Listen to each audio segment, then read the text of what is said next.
तो हेडिंग अपना था कैलकुलेशन ऑफ ऑप्टिकल आइसोमर, बराबर है। कैसे ऑप्टिकल आइसोमर्स कैलकुलेट करेंगे, तो उसमें पहला टाइप अपना ये था फॉर डिसिमिलर एंड्स। बस अगर डिसिमिलर एंड्स आया तो फिर कितने आइसोमर्स बनेंगे, number of isomers is equal to 2 का पावर n। अब n क्या है ये सभी आपको पहले से पता है। n मतलब कायरल कार्बन बोल लो, सेंटर बोल लो, इतना तो आपको आइडिया आ गई है, ठीक है। और इसमें हमने बोला कि जब ऐसी सिचुएशन रहेगी तब ऑल जितने भी आइसोमर्स बनेंगे, all isomers will be optically active.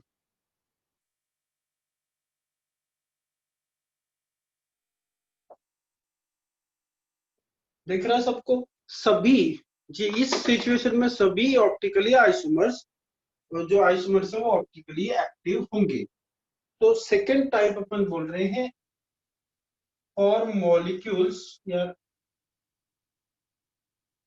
With similar ends. यहाँ डिसिमिलर है, यहाँ सिमिलर एंड्स।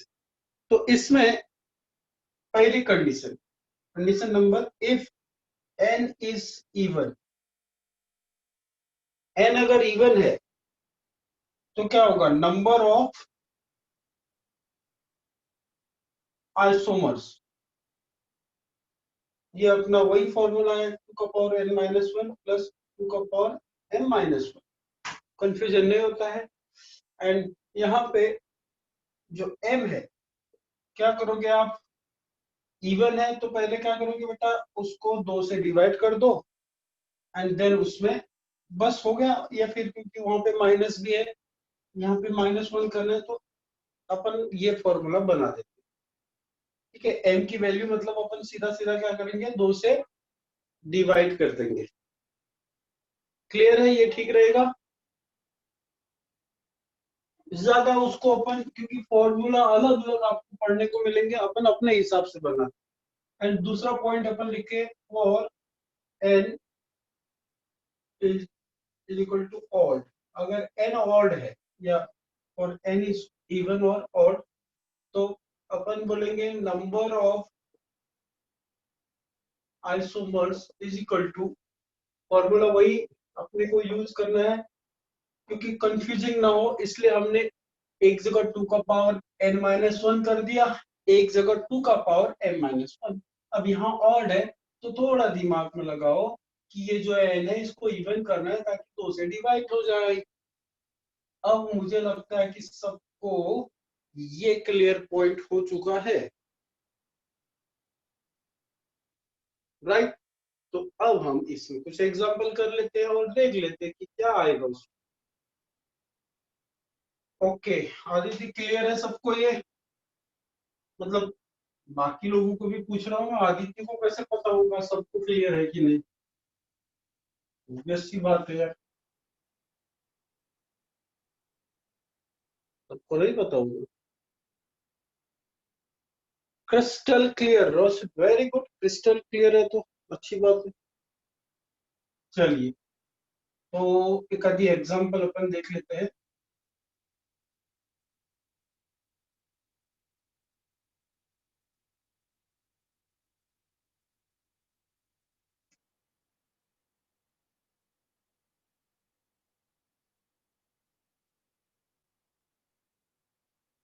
तो अब यहाँ पे देखिए,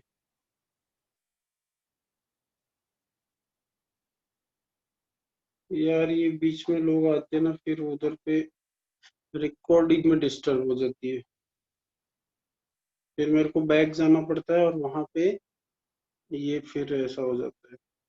ये वैभव कभी भी टाइम पे नहीं आएगा, मतलब मुझे। अब यहाँ पे देखो, सबसे पहले गौर से देखो आप, ये कार्बन पे तो सिमिलर चीजें हैं, कोई प्रॉब्लम नहीं है। यहाँ पे ये कार्बन लग रहा है कायरल है, और ये भी कायरल है लग रहा है, क्योंकि एक ऐसे एक C2H5 है, एक Br और एक अलग ग्रुप लगा है। तो इसके पास सीधा सीधा आप N इज इक्वल टू 2 लिख लेना बस। सिमिलर है कि डिसिमिलर है, एंड्स मतलब इसके इधर पे आप बोलोगे ये C2H5 है, ये C2H5 है, लेकिन यहाँ Cl है, यहाँ Br है, मतलब ये डिसिमिलर वाला हो गया, डिसिमिलर वाला हो गया। तो सीधा सीधा number of isomers is equal to 2 का पावर n, मतलब 2 का पावर 2, मतलब 4 आइसोमर्स। अब ये आपको क्वेश्चन ऐसा पूछ सकता है कि इसमें कितने ऑप्टिकल आइसोमर्स है, ये सब कुछ नहीं पूछेगा। अगर पूछना रहा तो आपको बोलेगा how many compounds in the given structures are optically active. तो आपके ऑप्शन 1 2 3 4 ऐसे रह सकते हैं। तो तुमको तब अपना वो कैलकुलेशन लगाना है कि कितने होंगे। सबको समझ में आया? 4 होंगे, यस, इसमें 4 होंगे क्योंकि डिसिमिलर हो गया था एन।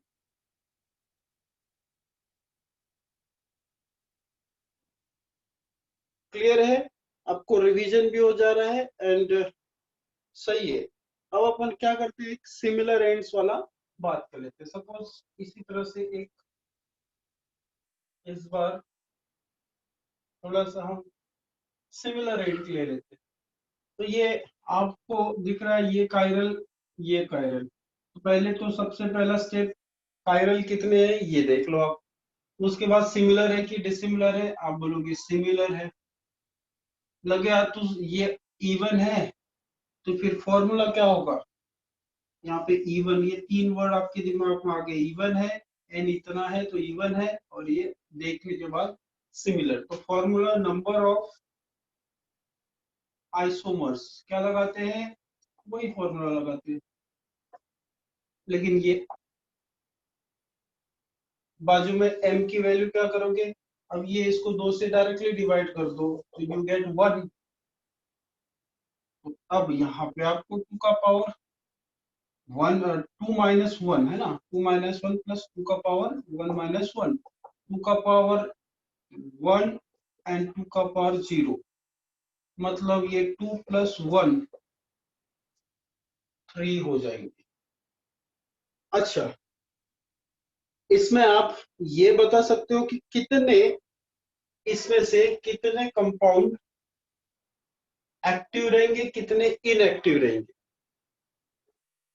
कितने एक्टिव रहेंगे, कितने इनएक्टिव रहेंगे। तो सीधी सी बात मैं बता रहा हूं, ध्यान दो। एक्टिव वाले, एक्टिव कंपाउंड्स, कौन से एक्टिव की बात कर रहे हैं, ऑप्टिकली एक्टिव कंपाउंड, मतलब ये जो है 2 का पावर n माइनस 1, मतलब दो, दो ऑप्टिकली एक्टिव रहेगा।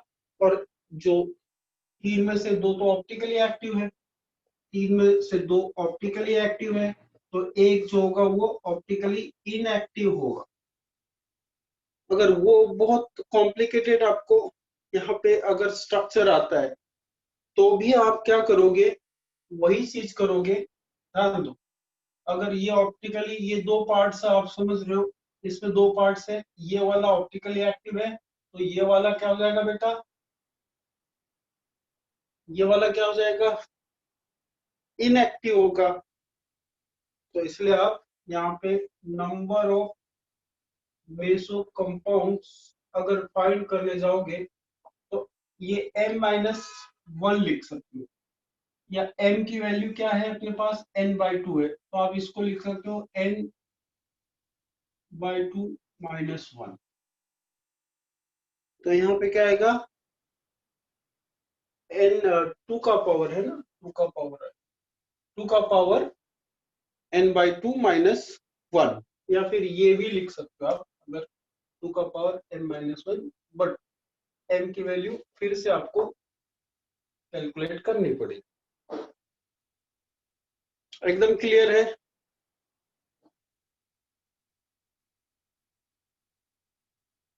तो इस फॉर्मूला में जब इवन की बात करें अभी हम, ठीक है, जब even number of chiral carbon आएंगे तो आइसोटोप निकालने के लिए ये फॉर्मूला है, उसमें से ये पहला वाला फॉर्मूला या पहला वाला जो पार्ट है ऑप्टिकली एक्टिव है, और जो दूसरा पार्ट है वो मेसो कंपाउंड देगा। वो क्या दे रहे हैं? मेसो कंपाउंड देते। क्लियर है इतना? तो इसमें तीन फॉर्मूले आप लिख सकते हो अच्छे से, कि पहला ये formula number of isomers for similar and having even number of chiral centre, पहला फॉर्मूला ये ले लो, दूसरा ये ले लो, तीसरा ये ले लो। बट एक ही फॉर्मूले से और दो बन जाते हैं, बराबर है क्या? एक ही फॉर्मूले से और दो बन जाएंगे। सबको समझ रहा है? ओके। तो अब हम इवन की जगह ऑड का डिस्कशन कर लेते, आराम से समझो, कोई जल्दीबाजी नहीं है, क्योंकि यहाँ पे गलतियां होने की चांसेस रहती। अगर फॉर्मूला में ही कंफ्यूजन रहा लेकिन आपको बेसिक चीजें पता है तो आप आंसर ही तो निकालना है यार अपने को, तो आंसर आप अच्छे से निकाल सकते हो। तो चलिए बताइए, अब अपन बात करेंगे इवन का हो गया, अब ऑड वाले का। ये किसकी बात कर रहे हैं अपन? डिसिमिलर वाला है ना, डिसिमिलर और सिमिलर एंड वाला, सिमिलर एंड्स।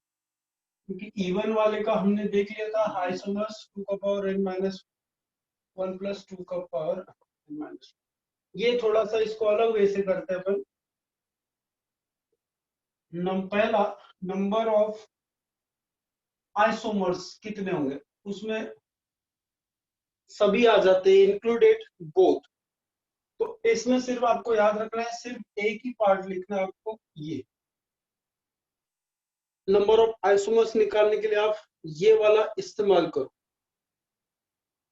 या अगर मैं इसमें ये भी करता, सपोज 2 का पावर m माइनस 1 कर लेता, तो क्या होता था? m की वैल्यू अभी स्क्वायर बताओ आप, m की वैल्यू क्या होगी? क्योंकि ये इवन ऑड ऑड है तो n माइनस 1/2 समझते। तो अपने पास मतलब ये टोटल नंबर ऑफ, देख सकते हो टोटल नंबर ऑफ आइसोमर्स बनेंगे ये, उसमें से ये वाला अपना क्या रहता है? ऑप्टिकली एक्टिव, ऑप्टिकली एक्टिव रहेगा उसमें। तो दूसरा फॉर्मूला अपन बोलेंगे ऑप्टिकली, एक एग्जांपल ले लेंगे, don't worry. Optically active compound नहीं लिख रहा हूं मैं, क्या होगा? 2 का पावर, वही चीज है, क्योंकि अपन सिमिलर मेसो कंपाउंड कितने बनेंगे अपन बोल रहे हैं? 2 का power m minus 1, where m is n minus 1/2। Solve करके देखते हैं, टेंशन की बात नहीं है।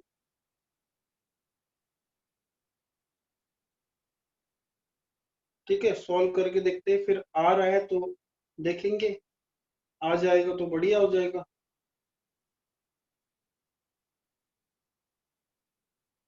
तो इसमें एक एग्जांपल अपन ले लेते हैं, फिर देखते हैं कि फॉर्मूला उसमें फिट होता है कि नहीं, क्योंकि ये दोनों के फॉर्मूला एक जैसे हो गए। तो अपन पहले ये एक एग्जांपल लेते हैं, फिर उसके बाद इसको बात करेंगे। ठीक है, क्योंकि ये हमने ट्राई किया कि दोनों ऑड और इवन दोनों का एक ही जैसा हम फॉर्मूला लिखे, ताकि अपने को कंफ्यूजन न हो। ठीक है, तो इसका ट्राई करो आप लोग। सिमिलर अपने को एंड चाहिए ना, यहाँ पे बी आर ले लिया। चलिए, अब यहाँ पे ये एग्जांपल है, इसको ध्यान से देखो। तो 1 2 3, 3 सेंटर है। तो एक बार अपन इसमें ये फॉर्मूला से देखते हैं कि आंसर क्या आता है। तो अपन सबसे पहले n इज इक्वल टू 3 लिख देंगे, सिमिलर वाली कंडीशन है, तो ऑड है, ये तीन चीजें अपन लिख ली। तो नंबर ऑफ आइसोमर्स पहला वाला ये कितना बन रहा है, तो जरा कैलकुलेट करो आप लोग, नंबर ऑफ आइसोमर्स कितने बन रहे हैं। तो आप बोलोगे सर 2 का पावर यहाँ पे क्या आएगा 4, क्या आएगा 3 माइनस 1 करो तो 2 का पावर 2 मतलब 4 आएगा। मैं डायरेक्टली कैलकुलेट कर रहा हूँ।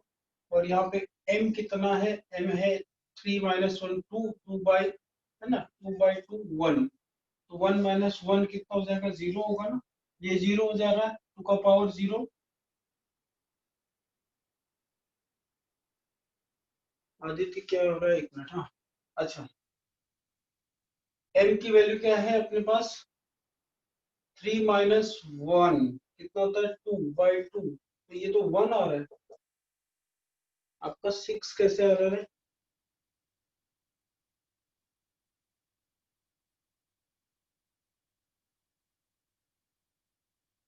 3 आइसोमर 6 है, 6 कैसे आ रहा है, फॉर्मूला में ओनली m आएगा -1 नहीं। अच्छा, वहां पे अपन यहाँ पे ये नहीं ले रहे, मतलब इसमें ये अपने को एक चीज और याद रखना है कि अगर यहाँ पे -1 करे तो यहाँ नहीं करते अपन। बराबर है ना, यहाँ नहीं करेंगे फिर, बराबर है, ये भी चलेगा। हाँ रोशन, अगर क्योंकि उससे पहले वाले में हमने यहाँ -1 किया तो वहां माइनस नहीं किया था। हाँ ये सही रहेगा, पहले में m-1, ध्यान दो कंफ्यूजन नहीं है। यहाँ पे अगर -1 करेंगे तो यहाँ -1 नहीं करेंगे m में, लेकिन m में अगर -1 करें तो यहाँ नहीं करेंगे, इसलिए।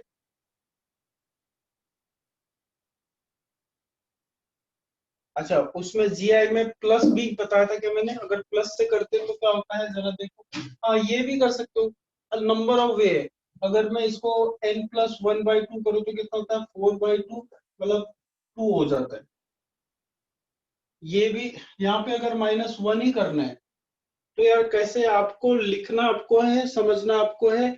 आप यहाँ पे अगर GI में जैसे हमने थोड़ा सा कन्वर्ट कर दिया था इसको, अगर GI में बात करें तो m की वैल्यू n+1/2 लिख दिया था, तो m की वैल्यू और 3+1/2, तो इसको अपन बात करेंगे 4/2 मतलब 2। हाँ GI में अपन इस तरह से किए थे, तो इसी तरह से करो चलो। तो ये हो गया 4 और ये 2 का पावर 2, 2 का पावर 1, हाँ 6 आ जाएंगे, एग्जैक्टली करेक्ट है। तो इसका मतलब ऑप्टिकली एक्टिव कितने होंगे, और ये तो नंबर ऑफ टोटल आइसोमर्स होंगे 6, ऑप्टिकली एक्टिव कितने हो जाएंगे फिर।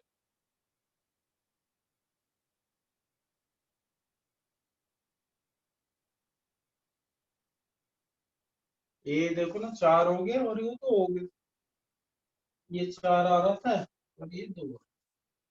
ठीक है, अब यहाँ पे थोड़ा सा ये वाला आप चेंज जो जी है जैसा ये, अभी मैं जो बोल रहा था अगर -1 भी करते ना, यहाँ -1 नहीं करते, आप कैसे भी करो जो आपको अच्छे से आता है वो वाला ध्यान में रखो। GI में अगर मैंने वैसा बताया है तो यहाँ पे भी वैसे ही कर लो। तो अगर आपने यहाँ -1 लिखा, यहाँ -1 लिखा, तो एक ही जगह -1 लिख दिया, तो इधर लिखो या तो इधर लिखो, इधर लिख दिया तो इधर लिखने की जरूरत नहीं है। Now is it okay, clear है सबको, किसी को कंफ्यूजन है। तो इसमें मेसो कंपाउंड भी आप फॉर्म कर सकते हो, बता सकते हो। एंड इसको ही दूसरे वे से भी अपन कर सकते थे, वैसे RS कॉन्फ़िगरेशन में।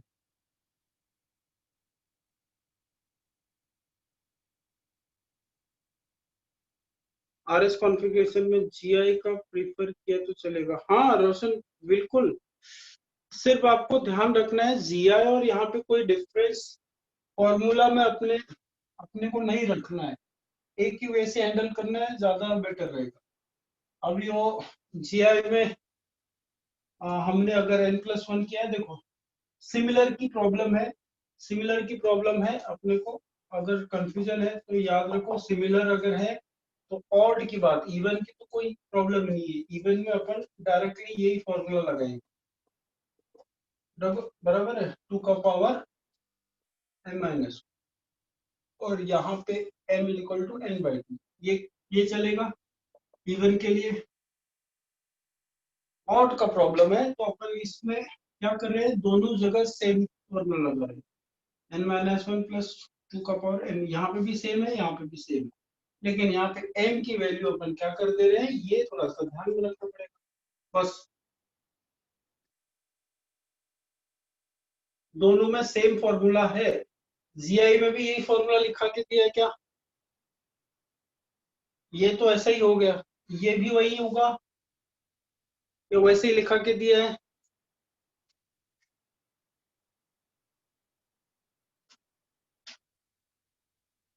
ऑफ में n-1 था,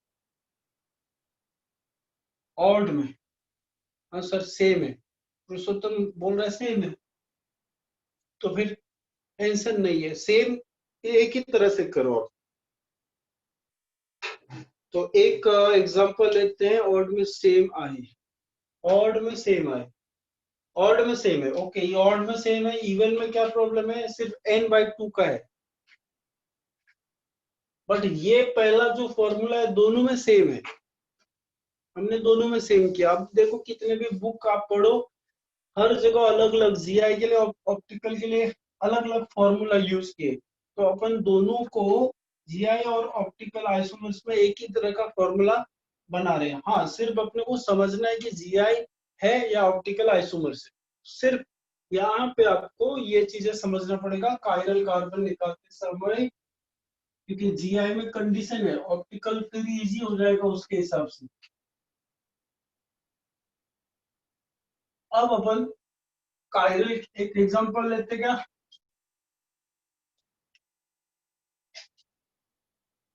अगर चलो मैंने बताया, अगर सपोज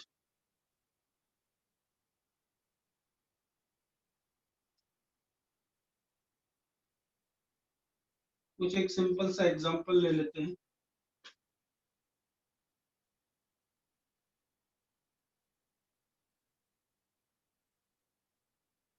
ओके, तो अब इसको सबसे पहले, अभी थोड़ा सा अपन क्या करें, इसको रिवर्स लेके चलते हैं, रिवर्स में ये कैसा होगा ये देखते हैं, या फिर इसी से आप अलग अलग चीजें कॉम्बिनेशन में बना सकते हो। देखो इसका मिरर इमेज ले लिया आपने, मिरर इमेज कैसा बनेगा, ये वाला इधर आ जाएगा, ये वाला इधर, मिरर इमेज यही बनेगा ना इसका,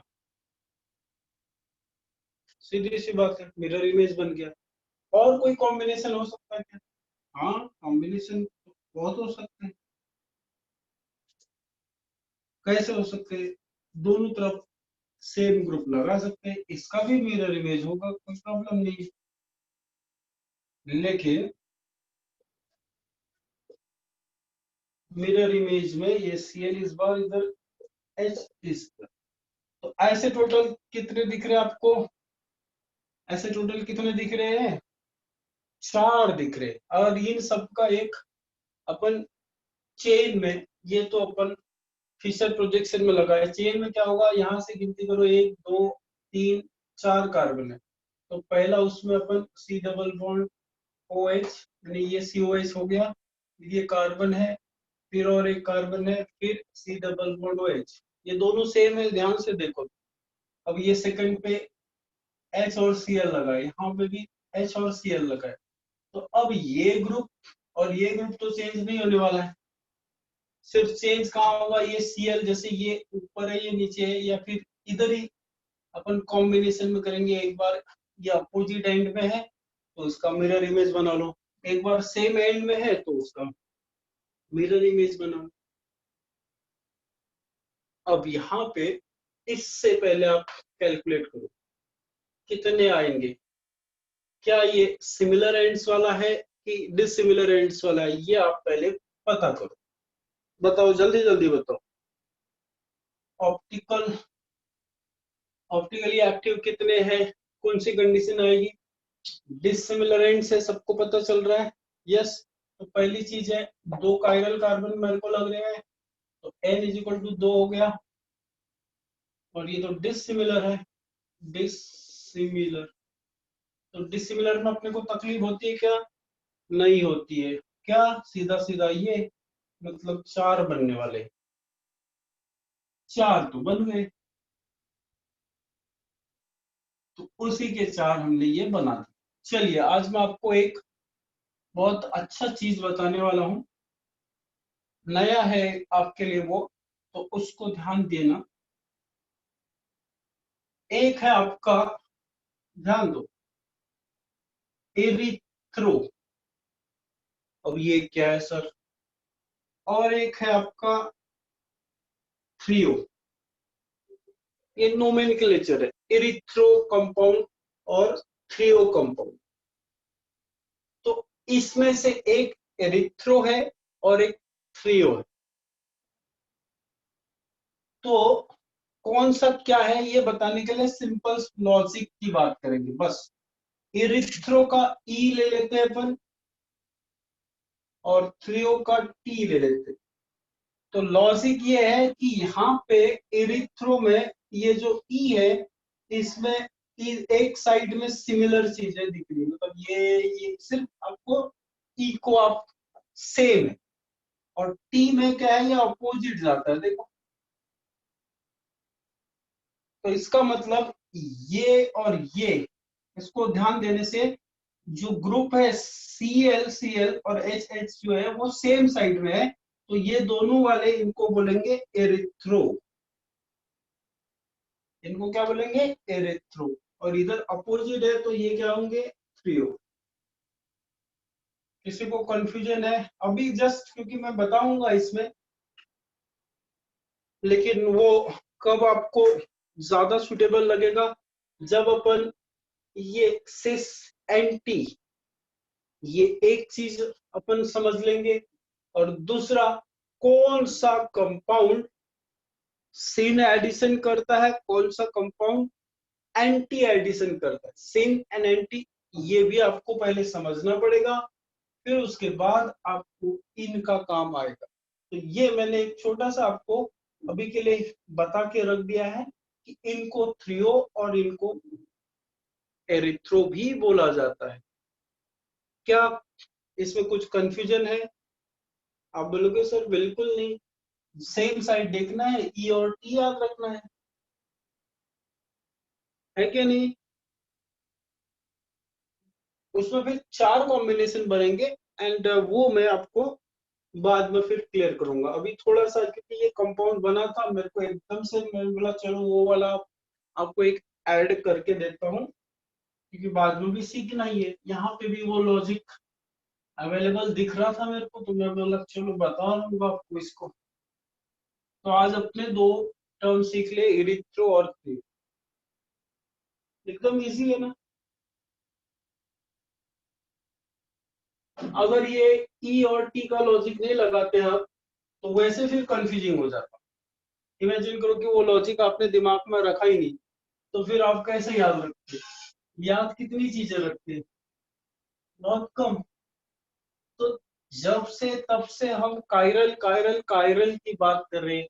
हम देख रहे हैं कि कायरल है तो जीआई हो रहा है, हम देख रहे हैं कि कायरल है तो ऑप्टिकली आइसोमर्स अपने को मिल रहे हैं। तो क्या कायरल के बगैर कुछ ऐसा पॉसिबल नहीं है?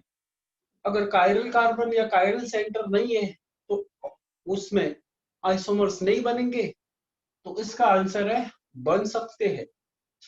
तो अगली हेडिंग आप लगाएंगे, optical activity in the absence of, optical activity in the absence of chiral carbon.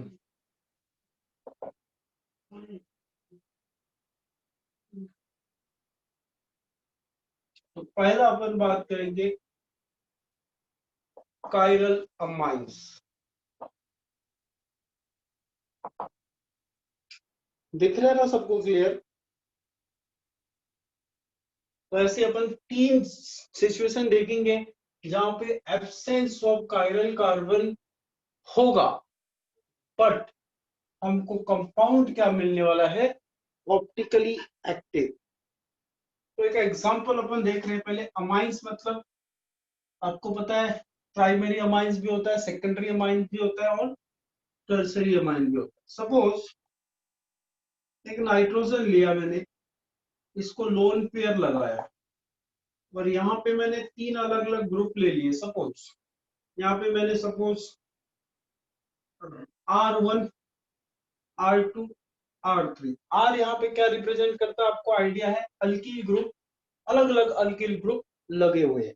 क्योंकि अपने अमाइन में टर्सरी अमाइन पड़ा है, अलग अलग अल्किल ग्रुप जैसे CH3, C2H5, CH2, CH2, CH3। तो ये R1 ले लो, ये R2 ले लो, ये R3 ले लेते, ऐसा नहीं लिखते हुए अपन ऐसा लिखते। अब इसका मिरर इमेज अपन देख लेते हैं या इसको पलट देते हैं। तो पलट देते तो मेरे ख्याल से इस तरह से कुछ दिखेगा। ये यहाँ लगे हैं तो ये इस तरह से आ जाएगा। क्या ये पॉसिबल है जो मैंने बनाया? इसको मिटा देता हूं। ऐसा इसका पॉसिबल बन सकता ना?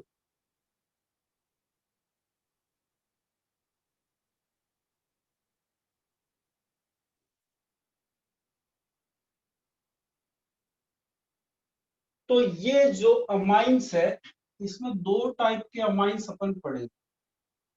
एक तो साइक्लिक अमाइंस और असाइक्लिक अमाइंस। कौन से 2 पार्ट्स पढ़ेंगे?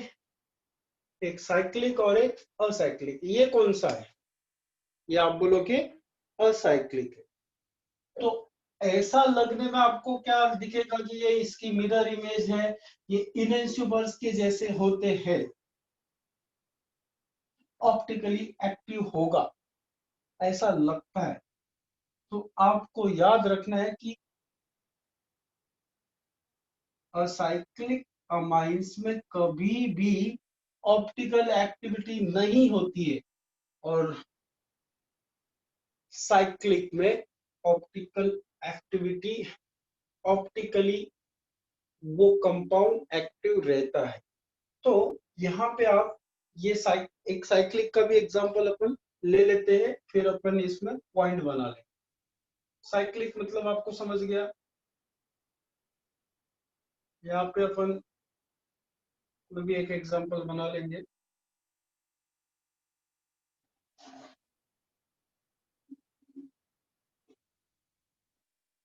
अलग अलग ग्रुप लगा लगा सकते हैं अपन इसमें।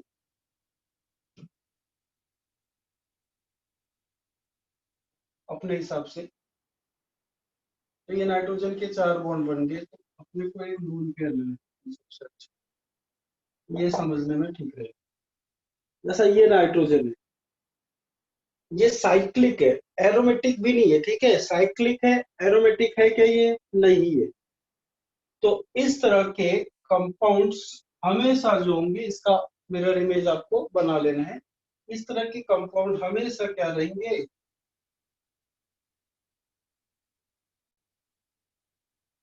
ये जैसा भी इसका बन रहा है उल्टा, इस तरह के कंपाउंड जो साइक्लिक अमाइंस रहेंगे वो ऑप्टिकली एक्टिव रहते हैं। तो पहले तो आप ये 2 पॉइंट को समझ लो। कायरल अमाइंस में, इसमें भी कायरल अमाइंस है क्योंकि नाइट्रोजन को 4 अलग अलग डिफरेंट ग्रुप है एंड यहाँ पे भी इसको 4 अलग अलग ग्रुप है। मेरा 4, इसमें 4 नहीं हो रहे तो एक कुछ और अपन ले लेते हैं, ऐसा ले लेते हैं, CH3 ले लेते हैं, कोई प्रॉब्लम नहीं। इसमें 4 नहीं हो रहे, ठीक है, CH3 ले, कोई प्रॉब्लम नहीं। तो इसमें भी कायरल कार्बन है, इसमें भी कायरल कार्बन है। साइक्लिक कैसा भी हो, आपको उसमें ऑप्टिकल एक्टिविटी नहीं मिलनी है। और असाइक्लिक और साइक्लिक में आपको कायरल कार्बन या कायरल सेंटर मिला तो सीधा सीधा आपको ऑप्टिकली एक्टिव कंपाउंड्स मिलेगा। तो मैं आपको ये सिंपल सा एक एक सेंटेंस में ये लिखा के दे देता हूं क्योंकि अभी आपको वो याद भी रखना है, इतने सारे कॉन्सेप्ट आप कैसे ध्यान में रखोगे, तो पढ़ना तो पड़ेगा आपको। तो कॉन्सेप्ट समझ गया क्या, बताइए कितने लोगों को नहीं समझा, कितने लोगों को समझा, कितने लोगों को नहीं समझा।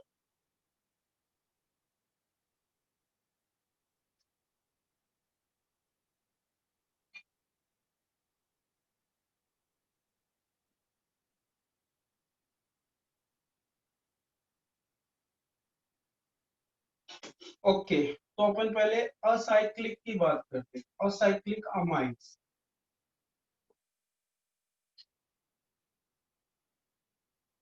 थोड़ा सा, ऑल्दो दे कंटेन chirality, है ना, although they contain chirality, they are optically inactive। अच्छा, कुछ रीजन भी आपको चाहिए, रीजन भी लिख लेते हैं। रीजन क्या है इसमें, अभी जो मैंने डायग्राम बनाया था, स्ट्रक्चर इस तरह से बनाया था, R1 R2 R3, इसमें जो लोन पेयर है इसका इन्वर्जन हो जाता है। अब ये इन्वर्जन आपको समझना पड़ेगा, इन्वर्जन। तो दो चीजें आपको मैं अभी समझा देता हूँ, जरा ध्यान दीजिए। जैसे छतरी रहती है, छतरी छतरी अगर हवा खोली है, हवा आ गई तो उल्टा हो जाता है, वो उल्टा हो गया मतलब इन्वर्जन। समझ रहे हैं, कॉन्फ़िगरेशन भी वैसे होता है, अगर वो जस्ट उल्टा हो गया तो उस उल्टा होने को यहाँ पे अपन बोलते हैं इन, उसका कॉन्फ़िगरेशन मतलब क्या हो गया, इन्वर्जन ऑफ कॉन्फ़िगरेशन हो गया। अगर धूप में जा रहे हो आप, तो धूप में जा रहे हो तो छतरी, हवा कम है तो छतरी जैसा है वैसे ही रहेगी, पलटेगी नहीं। तब कॉन्फ़िगरेशन क्या, कॉन्फ़िगरेशन का क्या हो जाएगा,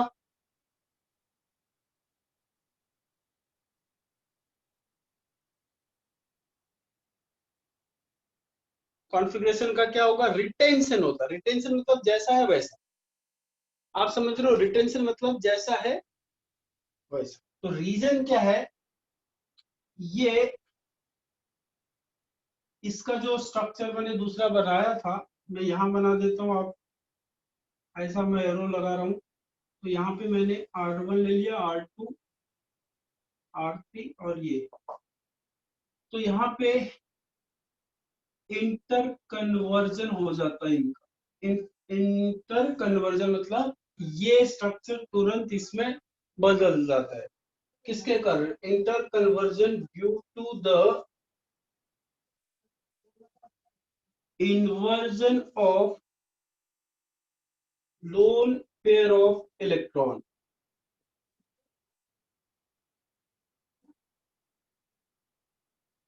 आप समझ रहे हो, इंटर कन्वर्जन किसके कारण हो रहा है, जो लोन पेयर है, जो लोन पेयर है उसका क्या हो जाता है, इन्वर्जन हो जाता है, लोन पेयर ऑफ इलेक्ट्रॉन। जिसको समझा वो थोड़ा सा इसको देखो कि क्या बोल रहा हूं मैं। एक ये स्ट्रक्चर है बेटा, ये स्ट्रक्चर है, ये वापस क्या हो जाता है, इसमें कन्वर्ट हो जाता है यार। इंटर कन्वर्ट, कन्वर्जन मतलब ये स्ट्रक्चर तुरंत इसमें, क्योंकि ये जो लोन पेयर है इसका क्या होता है, इन्वर्जन। छतरी की बात कर रहा हूँ ना मैं यार, समझो इस चीज को, ये छतरी है, तुरंत वो छतरी पलट जाएगी, ऐसा है तुरंत पलट जाएगी, इससे ये बन जाएगा, इससे ये बन जाएगा, इसलिए इधर पे इंटर कन्वर्जन होता है। किसके कारण होता है, लोन पेयर ऑफ इलेक्ट्रॉन के कारण। यार अब तो समझ में आ गया होगा, बताइए जल्दी, बताइए बताइए।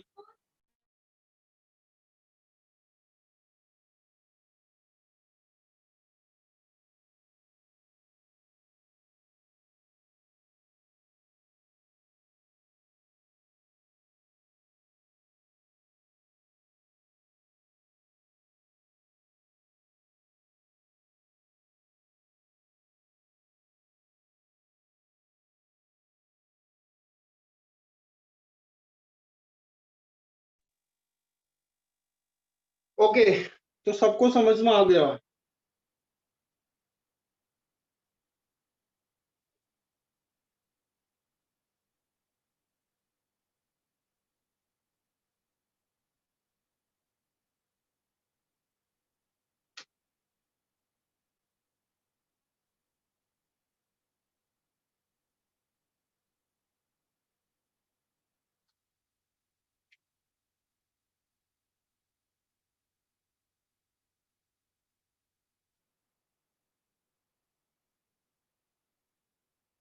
अब दूसरा जो इसमें पॉइंट अपन लिखने वाले हैं,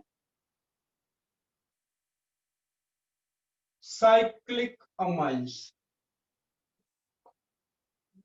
कोई भी एग्जांपल अपन अपने मन से चूज कर सकते हैं, कैसा भी कर सकते हैं। ऐसा ले लो, 4 बॉन्ड बनाना, इधर से एक बना लो, ब्रिज टाइप का बना लो। तो सपोज इसको भी मैं उसी तरह से,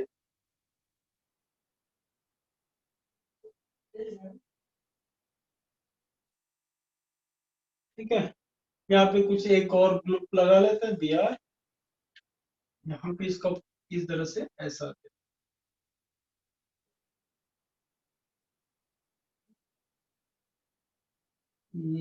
इसमें आएगा बराबर है, और ये इसके बराबर, तो इस तरह से हो जाएगा। तो हम क्या बोल रहे हैं, cyclic amines are optically active.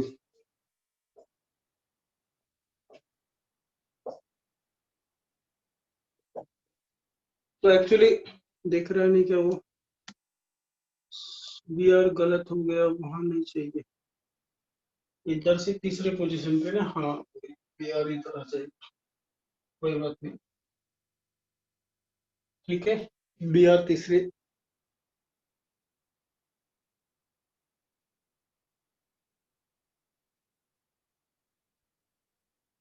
चलिए, तो ये साइक्लिक है यार।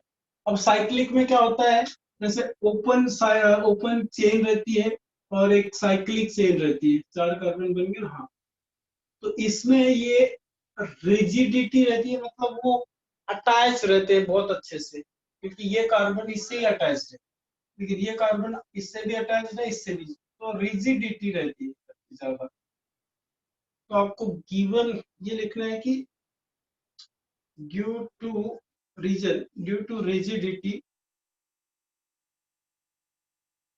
it is not possible to interconvert the configuration। बस ज्यादा नहीं, अगर आप कोई, आपको ये नहीं ध्यान देना है ज्यादा, सिर्फ आपको याद रखना है साइक्लिक होते हैं और असाइक्लिक नहीं होते।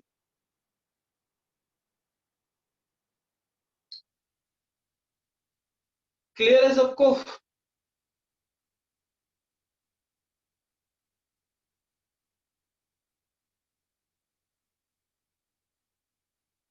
पुरुषोत्तम ओके बोल रहा है, ओके क्या है भाई? समझा तो हाँ बोलो, नहीं समझा तो कैसे भी स्ट्रक्चर जो पहला वाला बनाया था वो भी बना लो, अपने मन से बना लो, कार्बन नाइट्रोजन के 3 वैलेंसी कर ले अपने, और चौथा लोन पेयर लाना। सात्विक बोल रहा है ठीक है। दूसरा, पहला वाला अमाइंस हो गया, उसके बाद दूसरा वाला एलिन्स। एलिन्स मतलब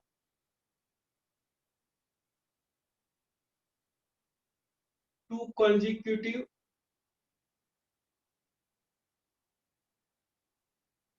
डबल बॉन्ड, ये बताने की जरूरत नहीं है। तो 2 कंजिक्यूटिव क्या रहेंगे, डबल बॉन्ड रहेंगे। एलिन्स याद है आपको, जीआई में हमने पढ़ा था, सपोज 2 डबल बॉन्ड एक साथ आ गया, तो इसमें कंडीशन ऑप्टिकल आइसोमर्स कायरलिटी की बात करें तो कायरल कार्बन इसमें वैसा तो दिखता नहीं है, बट एलिन्स इनको अपन कायरल सेंटर मानते हैं। और अगर ऑप्टिकल आइसोमर्स की बात करें, यहाँ पे ए बी सी डी ऐसे 4 अलग अलग ग्रुप लगा दिया, जहां पे A is not is equal to B और C is not is equal to D. ये ग्रुप जो लगे हुए एन कार्बन पे, ये अलग होने चाहिए। कंडीशन क्या है? अलग होने चाहिए।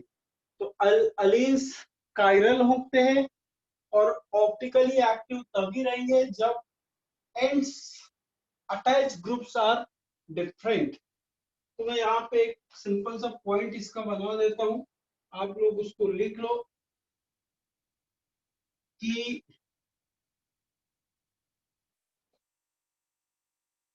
alleles are chiral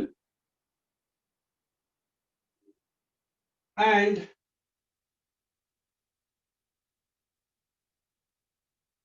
optically active if group attached at ends are different। मतलब ये कंडीशन सेटिस्फाई होनी चाहिए, एक जैसे नहीं होने चाहिए।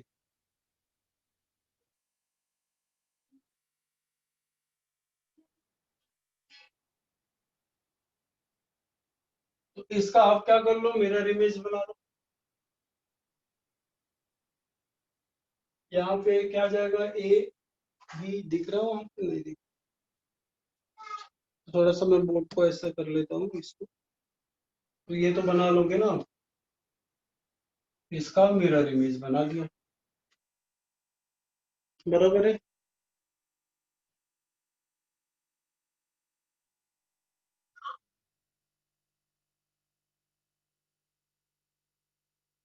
तो यहाँ पे नोड लिखो। सपोज अगर यहाँ पे ए रहता, वहां पे बी रहता, तो सेम चीज रहती, तो वहां पे पीओएस आ सकता था, सेंटर ऑफ सिमेट्री भी आ सकता था। अगर ऐसा आता अपोजिट में, सेंटर ऑफ सिमेट्री भी आ सकता था। डबल बॉन्ड इवन रहेगा यहाँ पे, हाँ, डबल बॉन्ड इवन रहेगा। मतलब आप बोल सकते हो double bond even, double bond even, double bonds and different ends, ये याद रख लो। तो मैं नोट क्या लिखा रहा था, if A is not is equal to B and C is not is equal to D, ये मैं यहां से इसके रेफरेंस से लिख रहा हूं। Then no POS, no COS. So chirality and optically active compound, बस। तकलीफ होगी किसी को, बताइए।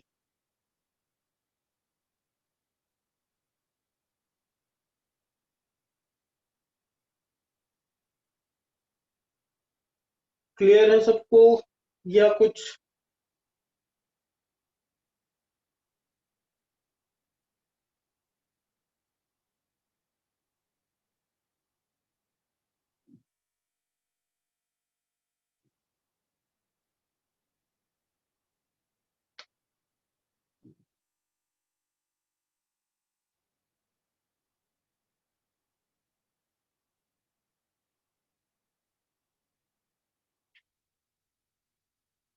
अरे बताओ, सबको समझ में आ रहा है नहीं आ रहा है?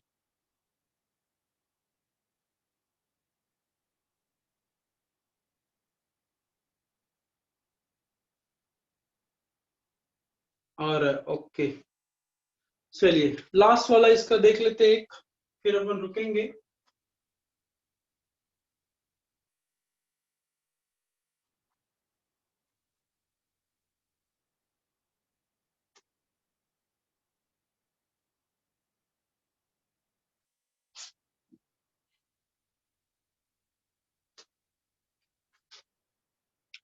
तीसरा लास्ट इसका देख लेते हैं, बाइफिनिल या बाइफिनिल, बाइफिनिल जिसमें 2 फिनिल ग्रुप रहेंगे, बेंजीन ग्रुप अटैच रहेंगे, ठीक है।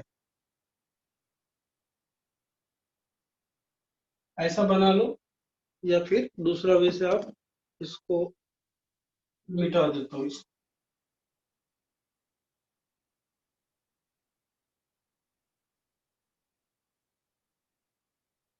तो सपोज हम क्या बोलना चाहते हैं, ऐसा ज्यादा बेटर होगा।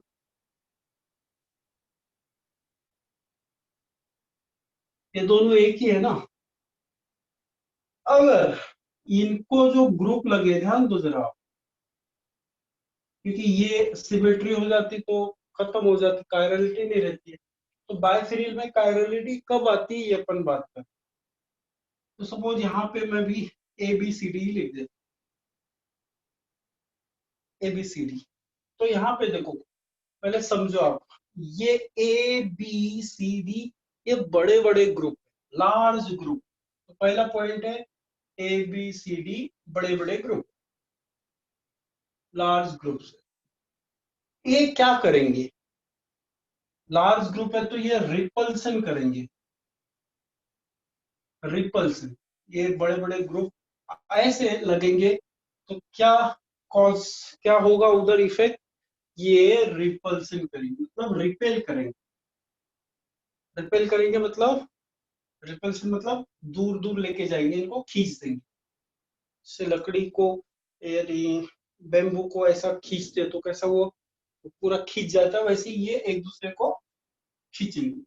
तो यहाँ पे जब ये लार्ज ग्रुप रहेगा तब रिपल्सन होता है, और इसके कारण ये जो ग्रुप है ये परपेंडिकुलर प्लेन में आ जाते हैं, मतलब इसके परपेंडिकुलर में आ जाएंगे।